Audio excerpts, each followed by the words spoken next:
জিন্দাবাদ এদিকে দিকে আইএসএফ লড়ছে লড়বে বসিরহাটের খেটে খাওয়া মানুষের সাথে আক্তার রহমান বিশ্বাস লড়ছে লড়বে স্লোগান কর্মী সমর্থক এবং নেতৃত্ব যারা দায়িত্বশীল আছেন, আমাদের বসিরহাট লোকসভার সবার প্রিয় প্রার্থী আক্তার রহমান বিশ্বাস ভাইকে পরিচয় পর্ব প্রোগ্রাম হলো আমাদের এখানে, এবং সমস্ত নেতৃত্ব খুবই উৎসাহী। আমরা বসিরহাট লোকসভা জিতবো। সেকুলার ফ্রন্ট সমাজ পরিবর্তনের রাজনীতি করতে এসেছে, সেখানে এবার আমাদের সমাজ পরিবর্তনের কণ্ঠ আক্তার রহমান বিশ্বাস বসিরহাটের, তিনি সেই কণ্ঠ পার্লামেন্টে গিয়ে দেখাবে এবং বসিরহাটবাসী, আমরা বসিরহাট, কাটিয়াট, বাজিতপুর, আটুরিয়া লক্ষাধিক ভোটে বসিরহাটবাসী আমরা আক্তার রহমান সাহেবকে জিতিয়ে পার্লামেন্টে পাঠাবো। বাদুড়িয়াবাসী যতজন আছেন, বাদুড়িয়ার জনগণ সবার সঙ্গে কথা বলে মিলিতভাবে সাক্ষাৎ করে খুবই ভালো লেগেছে। কিন্তু দুঃখের বিষয় এই যে পিছনে ব্রিজটা দেখতে পাচ্ছেন, এটাই বাদুড়িয়া লক্ষ্মীনাথপুর ঘাটের যে ব্রিজটা, এই ব্রিজটা এটাই দুঃখজনক বাদুড়িয়াবাসীর জন্য।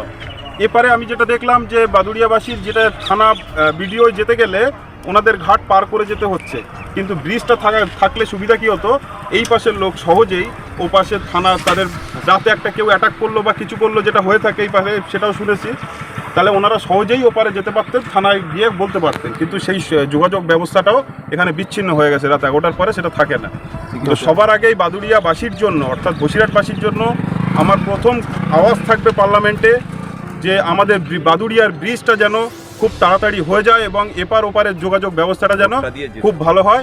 এই ভোটটা দিয়ে আপনারা আমার সেই সহযোগিতা করবেন এবং আমি যেন এই আওয়াজটা পার্লামেন্টে তুলতে পারি, সেই জায়গাটা তৈরি করে দেবেন। বিগত দিনে তৃণমূল থেকে আমরা পরপর 3টে এমপিকে পেয়েছি, তারা 5 বছর তাদের মেয়াদ শেষ করে সব একে একে বিদায় নিয়েছেন।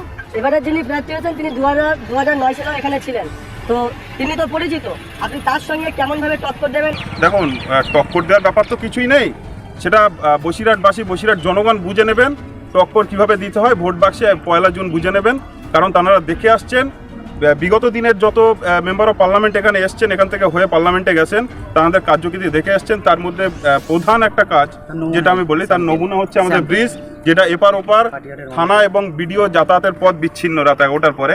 মানুষ একটা অসুবিধায় থাকলে হসপিটালে যাবে, সেটাও কিন্তু এখান দিয়ে যেতে পারেন না, শুধুমাত্র ব্রিজটার জন্য। ছাত্রছাত্রী আপনাকে নিয়ে বসিরহাটবাসী মোটামুটি কতটা আশাবাদী? আপনি এখান থেকে যদি জিতে যান আপনাকে সবসময় পাবে তো? মানুষ অবশ্যই পাবেন। আমাদের নওশাদ ভাই, আমাদের নওশাদ সিদ্দিকী ভাইজান, ওনাকে যেভাবে উনি শুধু ভাঙড়ের বিধায়ক হয়েও বাংলার জন্য যেভাবে আওয়াজ তুলছেন বিধানসভায়, সেইভাবে সেটা সবাই জেনেছেন, প্রত্যেকটা জনগণ জানেন। আমাকেও পাঠালে নওশাদ ভাইয়ের আওয়াজটাই যেভাবে বিধানসভায় যাচ্ছে, আমার আওয়াজটাই ঠিক পার্লামেন্টে সেইভাবেই যাবে। আপনি এবারে বসিরহাটের লড়াইটাকে কিভাবে দেখছেন? চতুর্মুখী লড়াই না মূলত আপনার সাথে তৃণমূলের লড়াই?